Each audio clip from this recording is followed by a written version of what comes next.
This is Morten from INKISH TV at Printing United in Las Vegas, and I'm here with Sabine from PaperSpecs. Hi, Morten. Good to see you again, as always. No, it's a bigger pleasure for me. So you can't beat me on that one. I tell you. Okay. Mutual Admiration Society. Yeah, right. I think that one of the reasons why we have been invited to be here at the booth, I think we have a passion for beauty, both of us. For what? For beauty. Really? Yeah. Of course, that's what we're all about. We're designers. Yeah. You know, if you think design, you want something beautiful. But I tell you, the reason why I think also from my perspective is that, you know, when we started INKISH, we wanted to be the best films we could do, and we wanted to be able to showcase some of the things. And whenever I see your presentations, I just feel that, okay, you also pay the same. It's an eye for detail. Yeah, precisely. Yeah. And you see, and your company have just excelled in being an inspiration for designers all over, particularly America, I think, right? Yeah, but we have some international folks, but yeah, mainly America. Yeah. So, you know, one of the things that I really find interesting is that when you come to a booth like Scodix, we have all known the analog world for embellishment for years. And even though Scodix now have some legacy to its brand, it still amazes me what you can do digital. What do you think about it? I've been a big fan from the beginning, I have to say, and it's still one of my party tricks, if you will, when I talk to designers and I basically say, you can do this digitally.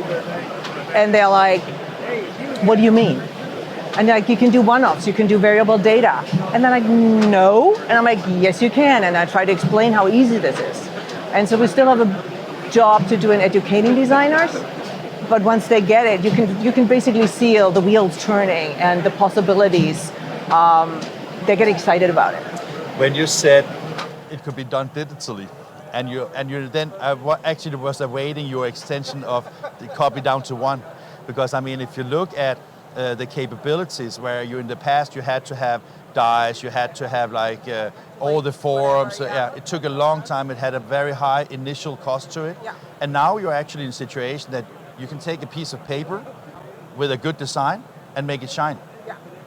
So I think that one thing is that we can have the passion because it looks cool. Do you think it has a function too? Absolutely. I mean, okay, as designers, we want to do beautiful things. If you put all the work into this, you want it to be stunning. But you also need to prove to your client ultimately that there's an ROI to it. It's not just like, look, it's pretty, that's why we're doing this. And there are several studies that have proven that people respond to the specialness that is basically reflected in that box. So if you walk along a shelf, let's talk packaging, maroons. You want a maroon? People respond to this because even though they cannot say, oh my God, I know this is digital embossed and this is Scodix, the consumer will not know, but they know subconsciously they're in the presence of something special. So this elevates the brand automatically. I would say, as an extension to what you say, is that, I mean, if you look at the fashion industry, because I mean, it's been really something that has been pushed forward in both what you can do when it comes to colors in your clothing, how often you change your clothing compared to, I mean, I sometimes get amazed when I see my wife, for example, she dresses her up, you have, you know, matching shoes, matching nail things. Very important. Yeah, so when you get to those things and you get to a shopping experience, I mean, I think the internet is full of unboxing experiences, and the more special it is, it actually becomes almost a product itself, right? Well, I think the key word is the whole experience. So you might make the most amazing, let's stick with the maroons here, you might make the most amazing cookies, but you have to convey that specialness. Yeah. And that specialness can only then be conveyed through the box. So this is the original package, it's empty, very disappointing. So you can convey this to the box, but then let's say, as you said, e-commerce is steadily increasing. So it has to look good online, but then also when you ship it, let's say you can add a little card with the same, you know, it's a whole brand experience that you're creating. It's not just one packaging. It's funny because when you say that, when you go online, you know, sometimes you could think that this is more of like for an in-store experience because you pick and choose. But what you say is also that the experience you get when you take your brown cardboard and open it, and then you come to big the next experience. layer. Yeah, big experience. Yeah. And I'm sure, especially in the last few years, we can all relate to this. We ordered more online than probably ever before. Yeah. But I remember the first time I got this aha moment. I got something from a big department store in England, and it was a brown paper box on the outside, but I opened it and everything inside was branded. Their brand color is yellow, not giving the name away, but you know, it was the tissue paper. There was a card, a special envelope that basically said thanks for your, with a card in it, thanks for your purchase. And it was all branded. And this is basically, you create an experience.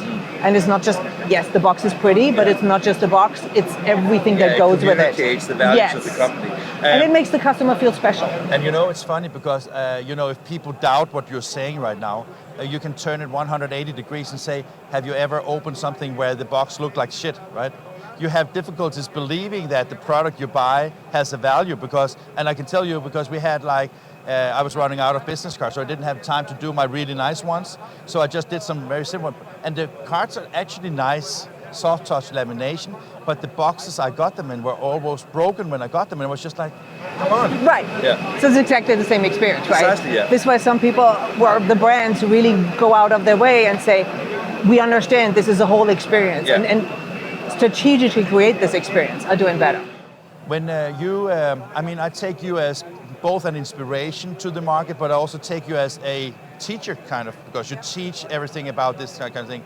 I was just wondering, now we are at Scodix booth here, and we see some wonderful samples. We also see the first edition of the 6000 with the SHD embellishment opportunities, and the box you are here basically show that you can do inverted in very small fonts as a negative embellishment. Does that mean anything to... No, of course it does. That's what really gets me excited. So as designers, we're all about the details. And I know printers have a different perspective, but let's not, I'm a designer, so I can only talk for designers. And this is where it really is like, I mean, look at the detail in the little swirls up here. 4-point type. I do this in foil, you know, try this. But what really, really also gets me excited is, here's one I prepared earlier. What is it we have here? Basically, that is what traditionally this would have been dyed. Micro embossing. Yeah, precisely. Yeah, it would have been micro embossing. Yeah. And if and you're this familiar, is all done digitally on the Scodix. right. So this is what, when I saw this is what got me. So I think with everybody, you hear it and you're like, okay, and then there's one piece, and all of a sudden you're like, this does it. Have a loop. Very important. If you look at this, it's really like what you can do already in traditional foiling, like hot foil stamping, but it's micro embossing. And you need expensive tooling to do this detail. I was just going there. Okay. Right, Yeah, exactly. yeah. Not everybody can do it. The dye is not cheap, let's put it this way. But the effect you get is just out of this world. And to be able to do this digitally now, and basically just say, okay, and we don't need to go into the technology because we're designers, but just look at this and look at the... But the reason why you have to go into technology is because if you see things like this, you basically need to also be able to direct people to people that have this technology available, right? So that's where, as you said, teacher. So Yeah. I always feel everybody, and especially creatives, need to understand a modicum of what is going on so that they can put their foot down when somebody says, oh, you can't do that. And then they can say, actually, I know you can. And Sabine told me so. No, I'm kidding, but just to understand this, if you think about it, it's beautiful in its simplicity, which I totally understand. There's a lot of AI and technology behind it. Yeah. But the simplicity from a designer's point of view is, wait a second, so I can make this so fine that there's a dot, no dot, dot, no dot, dot, no dot, which ultimately allows me to make these crazy patterns. Appreciate it. We have a few minutes left. Let's just see some of the samples here, right? Because you also have a foil swatch book here, basically, right? Okay, this is my favorite. Yeah. I'm sorry, everything's my favorite. I'm passionate about this. I think before we go into, can I ask you a question? Because I just got reminded that if you say that you, as a designer, you basically look what you want to achieve, communication, design, beautiful, and then when we see a machine like this, do you think there's an importance also in your work to bridge from the designer to understand what technology, not specifically this technology, but what technology in general can bridge? Yeah, that's basically my mission. Okay. So my mission is, I am, if you don't know, a recovering designer. I like to say that because you never get rid of this. But the key for me is really to bridge the gap between what designers know when they come out of school, and even if they've worked for a few years, and what technology can do today. So there used to be a gap, but it's now a chasm. And my personal mission is really to bridge that gap and provide designers with the tools and resources they need in order to create these fabulous pieces, because if they don't know it's possible, they can't design for it. And that is actually the tool, right? Well, that is one of the tools that I love. I mean, Scodix is a technology, but if you're a designer and you say, oh, you can have gold. Yeah. And then you look at it and you're like, okay, this is not, I'm a designer. We can name 50 shades of white, right? And gray as well. Let's not go there.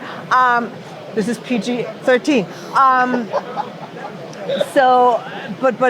What is important for me is that I have a choice in foil colors. That's the first question you will have. It's like, I don't like this. I personally, some people might. I don't like the super shiny foil. No, I like these way better, right? Yeah. You can see my ring was like actually. You have good taste. Yeah. All right.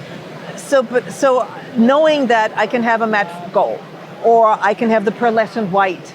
So now I can print white on white, theoretically speaking, and now you're talking to a designer's heart. Now, you see, I get passionate about this. So now they only have to convince the customers to actually invest in it, right? And here comes the business into it, because as we spoke about, if you have nice packaging, you actually sell more. Yeah.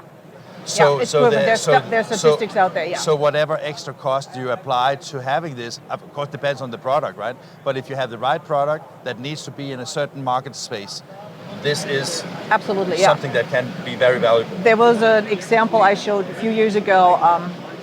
Elliott & Co, I think was the company. They created cocktail recipe cards. Cocktail recipe cards. I know. Yeah. Makes your heart bleed, right? Yeah. Even more than that. Anyway, so, and their printer basically said, let's just try this. So they actually used Scodix, as it happened, and did raised silver foil around the edges. The cards sold out. They only created 250 sets because they're like, it's an experiment. You don't know. So they created 250 sets. They were sold out like nothing, because people are like, this elevates the value of the cards beyond the recipe, but now it makes it like, this is a present. This is something special. And this is, I think, with everything, when you do embellishments, and especially the possibilities you have now, it elevates. And we all like to, as a consumer, we all like the feeling we're getting value for our money. And, this gives us a feeling that we're getting more than probably we're paying for. And in this one, you actually see examples of this. And I mean, I have to go and see some of these things here. Yeah.